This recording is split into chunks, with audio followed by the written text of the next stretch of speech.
Hello students, welcome to this third lecture on regulators and power supply. Here in this particular lecture, first of all let's see the course outcomes that this lecture or this particular topic satisfies. So this is the course outcome that is satisfied by this particular topic to maintain DC regulated power supply, and these are the unit outcomes. We have discussed these outcomes in first chapter, first lecture. Now this is the chapter outline, and in this particular lecture we'll see transistorized series and shunt regulators, their circuit diagrams and their working. Now let's quickly review what we have seen in lecture 1 and lecture 2. So first of all, we saw the need for regulated power supply. Why we need a regulated power supply? It is because unregulated power supply does not supply the constant voltage. The voltage supplied by unregulated power supply, it fluctuates, and to avoid those fluctuations or to avoid any changes in the voltage supplied by power supply, we need to regulate it, and that's why we need a regulated power supply. Then we saw load and line regulation. Excuse me. We saw load regulation and line regulation concepts. So basically regulation means to maintain output voltage of power supply irrespective of any changes in either load current or supply voltage. So this is what we saw, and we also studied Zener voltage regulator. So Zener voltage regulator maintains load voltage with respect to changes in load current or with respect to changes in input voltage by allowing the current through Zener to change.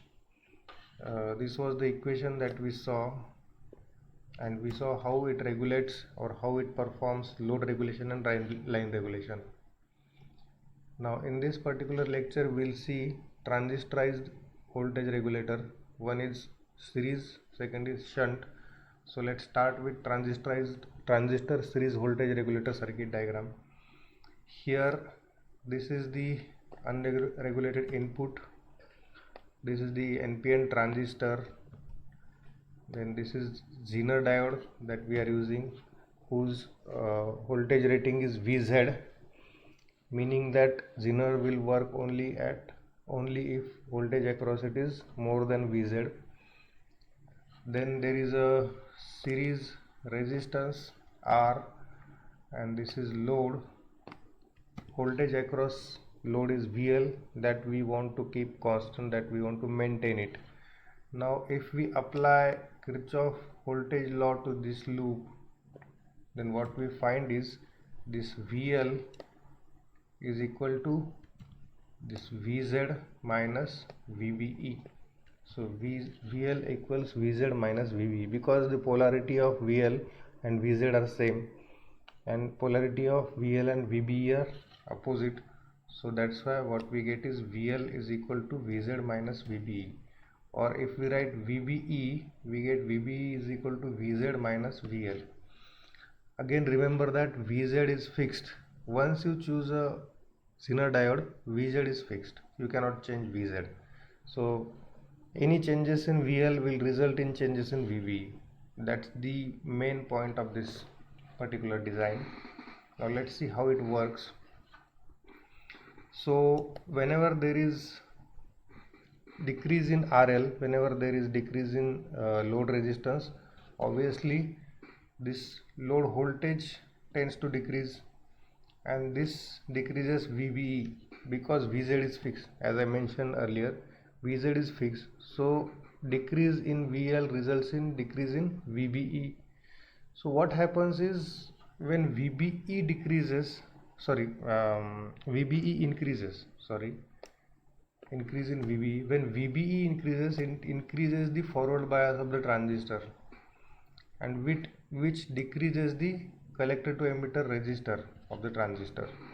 So obviously when VBE increases, the forward bias increases because we are increasing the potential across base to emitter, and that's why the collector to emitter resistance of the transistor decreases.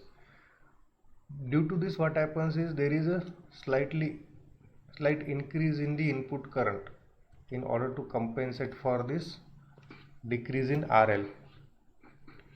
And what this does is this maintains the voltage across load constant. Sorry, this should be IL.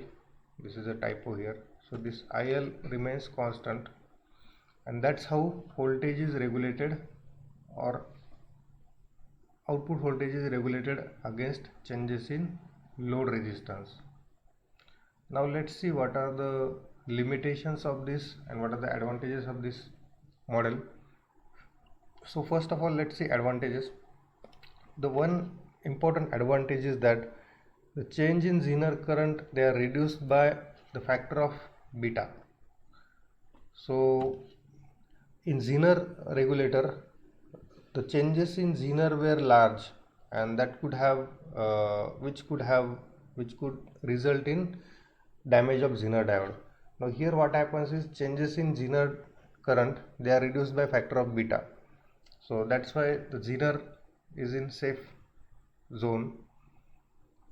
Then one limitation of this particular design is, although changes in Zener current are reduced, the output is not absolutely constant. Output changes.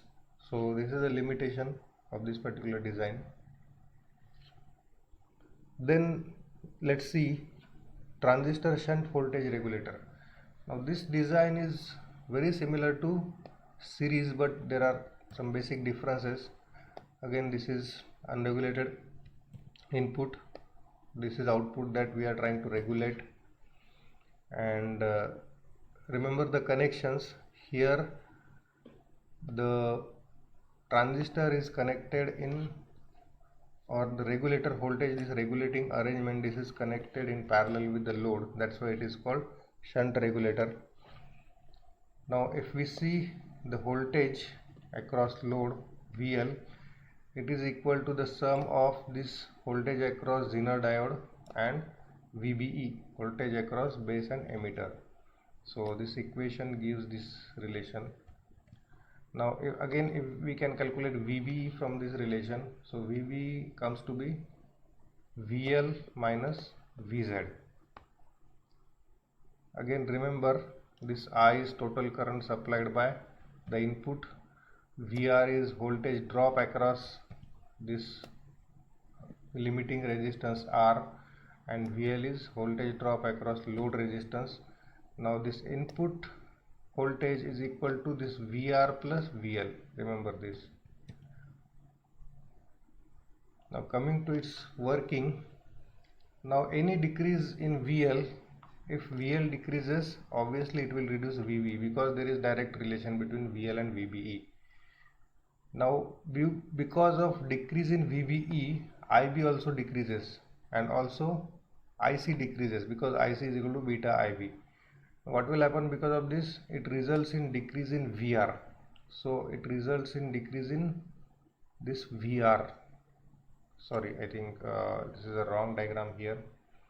Let's go back to this diagram.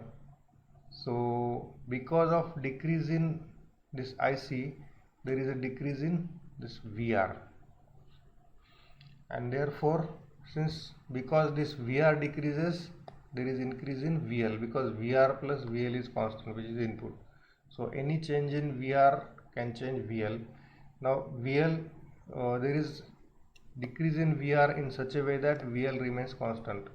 So no matter how much, or no matter which way this changes, there will be, any change will be absorbed by this VR, and this will be constant.